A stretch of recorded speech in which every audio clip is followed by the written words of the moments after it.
الرحمن الرحيم فاصبر لحكم ربك ولا تكن Recording in كصاحب progress.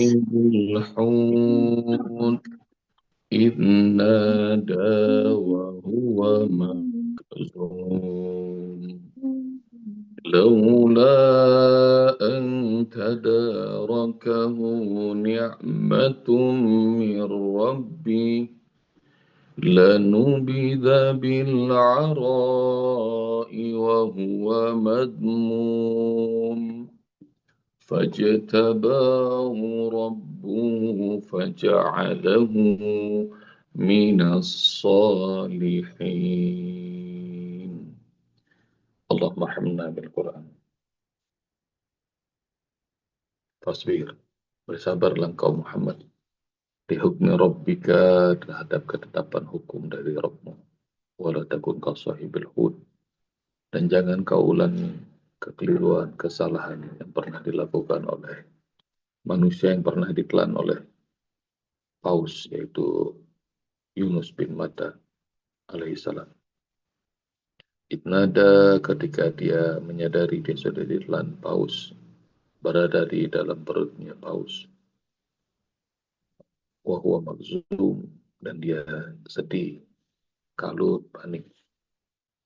Laula an tadarakahu ni'matun min rabbih, kalau saja dia tidak segera menjawab, mendapatkan nikmat Rabbnya, yaitu pengampunan, bertaubat. Lanubida bil ara, maka dia akan dihempaskan, dicampakkan di tempat yang tandus. Wa huwa magzum, dan dia bakal wa huwa mazmum, dan dia dalam kondisi tercela.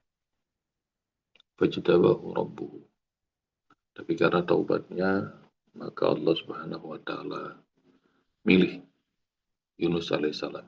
Faja'alahu minas salihin, dan Allah pilih dia sebagai orang yang saleh, hamba kesayangan, seorang nabi dan rasul yang Allah muliakan. Bunda rahmati Allah Subhanahu wa taala, kemarin sudah kita bahas ayat 48 dan pesannya Allah Subhanahu wa taala kepada Rasulullah Muhammad SAW, jika disuruh dakwah, sabar. Kalau dakwah belum mendapatkan manisnya hasil dakwah, jangan ngeluh, jangan berpaling, jangan meninggalkan. Jangan tinggalkan tugas dakwah. Karena pelajarannya adalah Yunus bin Matta, yang dia meninggalkan kaumnya, dia pergi dan kemudian dimakan paus di lautan. Ayat 49-50 ini kelanjutan. Laula an tadarakahu ni'matu min rabbih. Kalau kemarin dalam perut paus, di tengah lautan, di kegelapan malam, zulumat fauqahu zulumat, kegelapan di atas kegelapan. Tapi ketahuilah bahwa Allah senantiasa bersama hambanya selagi hambanya masih menyebutnya. Fazkuruni azkurkum. Surah Al-Baqarah ayat berapa tuh? Ingatlah aku, maka aku akan ingat engkau. Dalam sebuah hadis qudsi, wa ana ma'ahu haitsu yazkuruni. Aku senantiasa bersama hamba selagi hamba mengingatku. Jadi Allah akan senantiasa bersama hamba selagi si hamba mau mengingat. Maka ini ilmu mahal yang mudah bagi yang ngerti, tapi sulit bagi yang tidak ngerti. Apa ilmu mahal pagi ini, Sob? Ilmu mahal pagi ini adalah saya tahu dan kita semua tahu kapan Allah ingat kita. Yaitu ketika kita ingat Allah. Jadi begitu berzikir, mengingat Allah, menyebut nama Allah, maka Allah bersama kita langsung. Itu ilmu mahal. Kalau dalam kesedihan isinya ratapan, Allahnya nggak hadir. Kalau dalam kebahagiaan adalah isinya ujub, kesombongan, Allahnya nggak hadir. Tapi kalau dalam kebahagiaan ucapannya Alhamdulillah, Allahnya hadir. Kalau dalam kesedihan ucapannya adalah Inna lillahi wa inna ilaihi rajiun, Allahnya hadir. Dalam kekeliruan ucapannya adalah Astagfirullah atau Subhanallah, Allahnya hadir. Dan bayangkan, ayah bunda, dalam keterpurukan yang paling dahsyat, kekeliruan yang paling mematikan, udah nyemplung ke lautan, di malam yang gelap, dicaplok paus lagi. Laula anta tarakau nikmatun min Rabbi. Kalau saja dia tidak dapatkan nikmat dari Rabbnya. Apa nikmatnya? Ingat Allah. Jadi kalau masih bisa sholat, ayah bunda, masih bisa baca Quran, masih bisa melakukan amal-amal soleh, masih bisa mudah mengingat Allah, wah itu anugerah dahsyat banget. Jadi anugerah yang mahal, nikmatun min Rabbi. Dan mengingat Allah tuh levelnya, kalau dalam bahasa ayat ini tadarokahu, kalau dia nggak segera mendapatkan. Nanti ada level-levelnya, kecepatan melakukan amal soleh. Yang pertama, fazkuruni adkurkum, ingat aku, maka aku akan ingat engkau. Level yang kedua, wasari'u ila maghfirati rabbikum. Ini level kecepatan. Jadi level kecepatan dalam melakukan amal ibadah. Wasari'u ila maghfirati rabbikum, segera dapatkan ampunan Rabbmu dan segera dapatkan jannah. Kalau tadi Allah semua suruh untuk ingat aku, sekarang bahasanya segera, bersegeralah.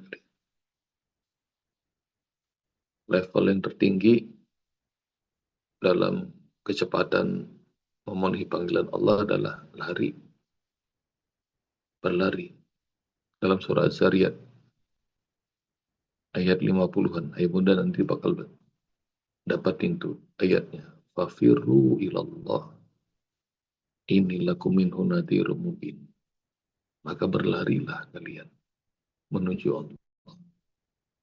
Farra yafiru artinya berlari. Pulang pada Allah tuh segera. Jadi kalau yang pertama tuh fazkuruni azkurukum, ingatlah aku ingat engkau. Yang kedua bahasanya wasari'u ila maghfiratin min rabbikum. Segera kata Allah, dapatkan maghfirah Rabb kalian. Kalau level yang ketiga, fafirru ilallah, lari menuju Allah, berlari. Karena itu ayah bunda, bertobat itu, kembali pada Allah itu, meninggalkan setan, meninggalkan dunia, jangan santai, nanti keburu gak ada kesempatan, maka nyesel, menunda-nunda taubat. Ntar saya pakai nutup auratnya kalau umur segini aja deh. Belum tentu nyampe.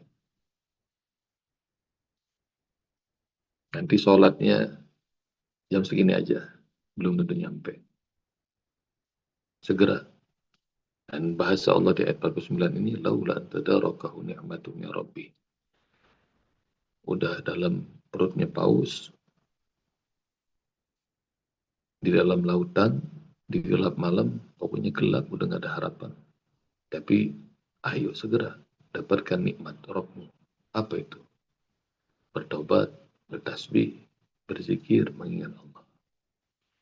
Jadi itu ada kenikmatan yang mahal. Yang orang yang tahu, yang Allah mudahkan, alhamdulillah. Gampang mengerjakannya. Tapi banyak orang yang nggak bisa mengingat Allah. Lebih memilih meratap ketika dia sedih. Lebih memilih jumawa ketika dia ada. Allahnya nggak ada dalam hidupnya.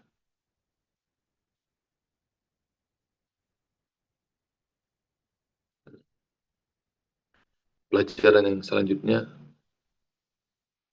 lanubida bil ara wa huwa mazmum. Kalau dia nggak bertaubat, maka dia hidupnya bakal makin terpuruk dan dia bakal menjadi makhluk yang hina. Seperti firman Allah Subhanahu wa taala, "Fa idza sawaitu wa nafakhtu fihi min ruhi faqa'u lahu sajidin." Ketika Allah bilang kepada para malaikat bahwa ini aku ciptakan manusia dari tanah lempung, min salsalin min hama'in masnun, fa idza sawaitu wa nafakhtu fihi min ruhi faqa'u lahu sajidin. Meskipun dari tanah yang hina, tapi kalau aku sudah sempurnakan dia dan aku tiupkan pada dirinya ruhku, maka kalian malaikat bersujudlah. Fasajadal malaikatu kulluhum ajma'un. Maka seluruh malaikat sujud ila iblis, kecuali iblis. Qala iblis ma manaka la takuna minas sajidin. Allah nanya, kenapa engkau enggak sujud? Maka kemudian iblis mengatakan bahwa engkau ciptakan aku dari api, ya Rabb. Sementara kau ciptakan dia dari min solsolin min hamain masnun, dari tanah lempung yang hina. Nggak mau taat sama Allah. Maka kemudian qala fakhruj minha fa innaka rajim. Allah Subhanahu wa taala murka, lalu diusirlah iblis yang segitu dekatnya sama Allah, bisa natap Allah setiap saat tadinya. Diusir, dan kau terlaknat.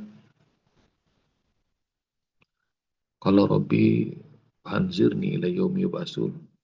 Iblis bilang, ya Allah, boleh nggak saya minta umurku dipanjangkan hingga hari mereka semua dibangkitkan manusia. Dalam murkanya Allah juga masih mengijabah doanya iblis. Qala fa innaka minal munzarin. Boleh umurmu dipanjangkan sampai hari kiamat. Qala fa bi izzatika la uwiyannahum ajmain illa ibadaka minhumul mukhlasin. Maka iblis bersumpah dengan kemuliaanmu, ya Allah, aku akan buat semua manusia menjadi sesat, kecuali hamba-hambamu yang ikhlas. Apa nih adegan ini sebab obrolin hari ini? Kenapa urusannya? Urusannya, meskipun kapasitasnya tinggi, meskipun ilmunya hebat, tapi kalau Allahnya nggak ada di hati, terhina. Meskipun statusnya Nabi, kalau ngerasa bahwa egonya tinggi, bisa meninggalkan dakwah, dan nggak mau taat sama perintah Allah, bisa terhina. Apa bedanya? Iblis yang segitu muqarrabin, dekat banget sama Allah, bisa ngobrol, bisa natap. Apa bedanya dengan Yunus alaihissalam yang nggak mau nurut sama Allah Subhanahu wa taala? Maka bedanya cuma satu, ayah bunda. Dikasih kesempatan, iblis nggak mau milih itu untuk bertaubat.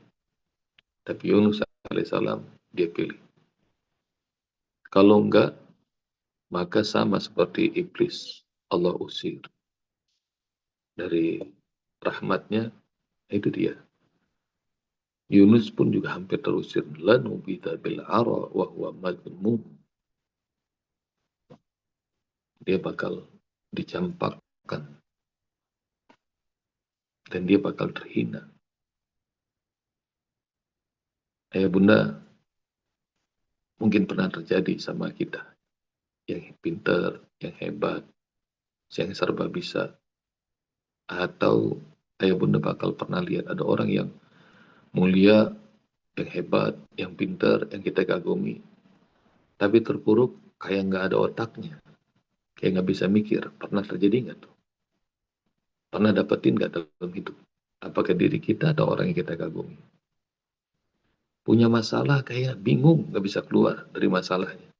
Padahal kita yang lebih bodoh, kayaknya sih gampang banget tuh ngatasin. Karena itu ya bunda dikasih terapi sama Rasulullah SAW. Apa terapinya? Rasulullah ngajarin kepada kita. Malazimal istighfar. Siapa yang membiasakan diri istighfar, minta ampun sama Allah. Astagfirullahaladzim, astagfirullahaladzim, astagfirullah. Ja'alahu lahu min kulli dikin makhraja. Kalau hidupnya sempit, Allah akan kasih jalan keluar. Wa min kulli hammin faraja. Kalau dia dirundung masalah, nanti Allah singkapkan masalahnya. Wa razaqahu min haitsu la yahtasib. Dan Allah kasih rezeki dia dari jalan yang tidak terduga. Apa urusannya istighfar sama semuanya bisa selesai? Urusannya ya bunda, kalau Allah mudahkan segala-gala mudah. Kalau Allah tutup segala-gala tertutup. Sebab ulang, kalau Allah mudahkan semua-muanya mudah. Tapi kalau Allah tutup semua-muanya ketutup. Siapa yang membiasakan istighfar, kata Rasulullah, kalau sempit, Allah lapangin. Bukan dia yang bisa, bukan dia atau kita yang pintar. Masalah itu sama Allah Subhanahu wa taala yang sempit, Allah buka. Yang kedua, umin kulli hammin faraja. Semua mendung, kabut hidupnya, Allah singkap. Yang nutupin. Wa razaqahu min haitsu la yahtasib. Dan Allah kasih rezeki padanya dari jalan yang tidak pernah terduga. Dan nikmat kalau ada Allahnya. Nah itu, tapi kalau udah ketutup, Nabi Adam alaihissalam diturunkan ke dunia sama Bunda Hawa alaihissalam. Mereka berdua, kalau udah ketutup, dunia ini seluas gini, bingung, 70 tahun tuh, nggak kebuka. Padahal nanam singkong aja enak dia, Ayah Pardi. Nanam singkong aja jadi. Nanam jagung 3 bulan, bisa panen. Nanam apa lagi kira-kira? Kangkung cuma 15 hari. Sebenarnya hidup tuh gampang, tapi kalau ketutup, nggak ngerti mau ngapain. 70 tahun. Rabbana zalamna anfusana. Wa ilam taghfir lana wa tarhamna lanakunanna minal khasirin. Kalau ketutup nggak bisa ngapa-ngapain. Dan itu poin kedua. Poin ketiga adalah seruan taubat. Buat saya, buat ayah bunda, buat kita semua. Seruan untuk bertaubat pada Allah Subhanahu wa taala. Kenapa? Fajtabahu rabbuhu faj'alahu minas salihin. Karena dengan taubat itu maka Allah akan berikan ampunannya, Allah angkat derajat kita. Allah pilih kita termasuk orang-orang yang soleh. Jadi kalau dikasih kesempatan bertaubat, taubat, minta ampun sama Allah Subhanahu wa taala. Nggak usah ego, nggak usah sombong. Dikasih kesempatan sama Allah untuk bisa bangun malam, bangun. Jangan alarm diliatin, HP dimatiin. Gitu. Masih lama nih. Gitu. Kalau dikasih kesempatan untuk taubat, mendekat diri sama Allah, segera. Kenapa? Karena Allah lagi milih kita. Kalau dikasih kesempatan untuk naik panggung kelas dunia, nggak mau, Banyak orang yang masih perlu nyuap untuk dapatkan panggung. Ini dikasih sama Allah. Fajtabahu rabbuh. Allah milih. Allah milih kita. Untuk apa? Supaya pantaskan diri. Dipilih Allah. Dikasih kesempatan sama Allah Subhanahu wa Ta'ala, ada satu kalimat yang Allah taruh bobot hidayah dari taklim, dari halaqah, dari ayat Quran, dari manapun tuh muncul hidayah-hidayah yang Allah antarkan buat kita. Kalau itu berasa di hati, segera jawab. Kenapa? Karena Allah pengen memperbaiki kita. Faja'alahu minas salihin. Maka ini permintaan banyak nabi agar dipilih jadi hamba Allah yang soleh.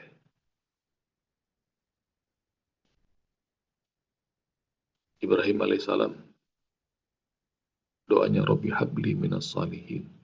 Ya Allah, berikan aku keturunan yang saleh. Itu permintaan jadi hamba Allah yang soleh. Bahkan Rasulullah SAW ngajarin kita setiap kali wudhu. Ayah bunda kalau habis wudhu, jangan lupa baca doa ini.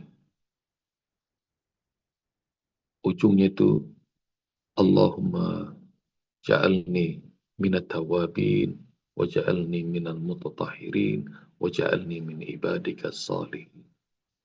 Ya Allah, jadikan aku termasuk hamba-hambamu yang bertaubat. Jadikan aku menjadi hamba-hambamu yang senantiasa suka bersuci diri. Jadikan aku menjadi hamba-hambamu yang termasuk hamba-hambamu yang saleh. Bahkan dalam tahiyat itu ada dialog Allah dan Rasul. Assalamualaikum ayuhan Nabi wa rahmatullahi wa barakatuh. Keselamatan padamu wahai sang Nabi dan rahmat Allah dan keberkahannya. Rasulullah SAW menjawab, Assalamu alayna wa ala ibadillahi salihin. Keselamatan itu untuk kami dan buat seluruh hamba-hamba Allah yang saleh. Dan kalau kita lagi berasa hidup nih kayaknya nikmat banget, segala-gala amal soleh mudah untuk dikerjakan, itu tandanya lagi dipilih sama Allah. Fajtabahu rabbuh. Lagi dipilih. Dan itu ada relasinya dengan taubat kita yang pernah kita alami. Kalau pernah berbuat dosa, kita nyesal, kita taubat, kita istighfar sama Allah. Nah, habis itu Allah mudahkan segala-gala ibadah. Jadi dia kata Rasulullah membiasakan istighfar, nanti semua yang sempit bakal Allah lapangkan, termasuk ibadah kita. Yang tadinya malas, jadi dimudahkan. Yang tadinya boro-boro ngafal berjuz-juz Al-Quran, satu ayat aja susah, Usbab. Sekarang setiap hari dikasih satu ayat, nikmat. Nambah. Nah, itu dimudahkan sama Allah. Dan begitu dipilih sama Allah jadi hamba yang soleh. Waduh, nikmat banget. Ya ayyatuhan nafsul mutmainnah, irji'i ila rabbiki radiyatan mardiyah. Perhatikan kalimat Allah. Fadkhuli fi ibadi. Masuklah ke dalam kelompok hamba-hambaku. InsyaAllah. Wadkhuli jannati. Masuklah ke dalam jannah surgaku. InsyaAllah.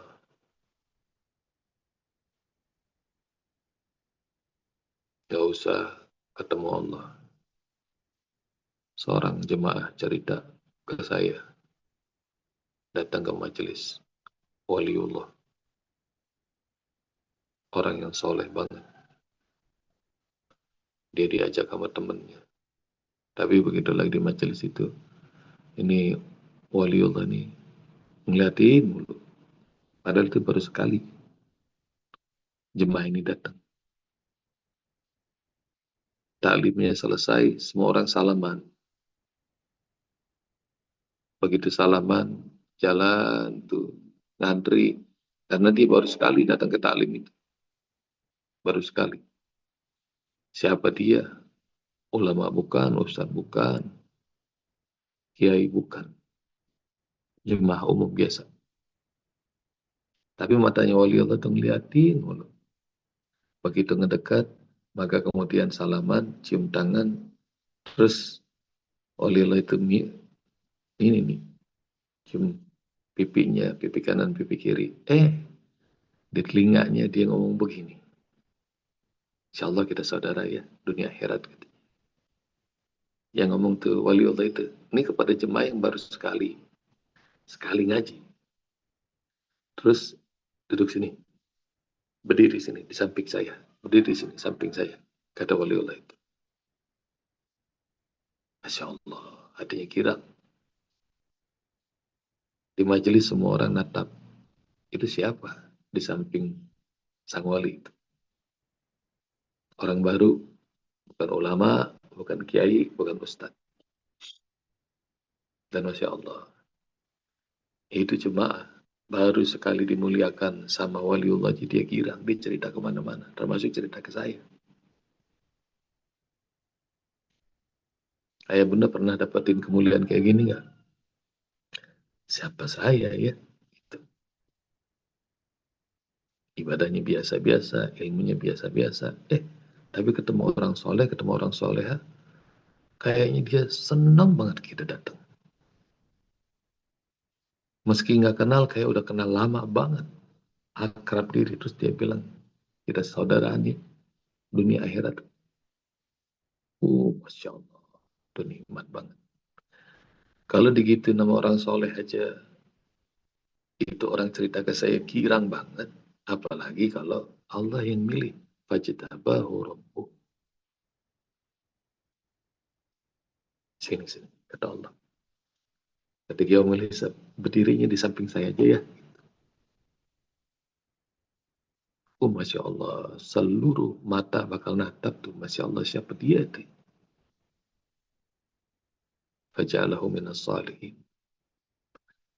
Dan Allah mudahkan dia menjadi orang soleh. Allah mudahkan dia masuk ke dalam kelompok hamba-hamba Allah yang mulia. Allah mudahkan dia masuk ke dalam surganya Allah. Padahal biasa aja, ilmunya biasa, ibadahnya biasa, segala-gala biasa, nggak ada yang dibanggain. Gitu nggak kira-kira? Ayo bunda. Kebanyakan kita nih kalau dibandingin sama para sahabat, nggak usah sama para nabi dan rasul. Ibadah kita, kerenan kita apa kerenan para nabi ibadahnya? Ya kerenan para nabi ya biasa-biasa aja ibadah kita ini. Keyakinannya, imannya, kerenan kita apa kerenan para nabi? Ya kerenan para nabi, jauh banget kemana-mana. Tapi tiba-tiba kalau Allah bilang, Fadkhuli fi ibadi sini. Masuk dalam kelompok hambaku. Wadhuli jannati. Sini, masuk ke dalam surgaku. Masya Allah. Nah itu kemuliaan bertaubat ya bunda. Kemuliaan bertaubat, maka Allah pantaskan jadi hamba-hamba Allah yang soleh. Assalamualaikum warahmatullahi wabarakatuh.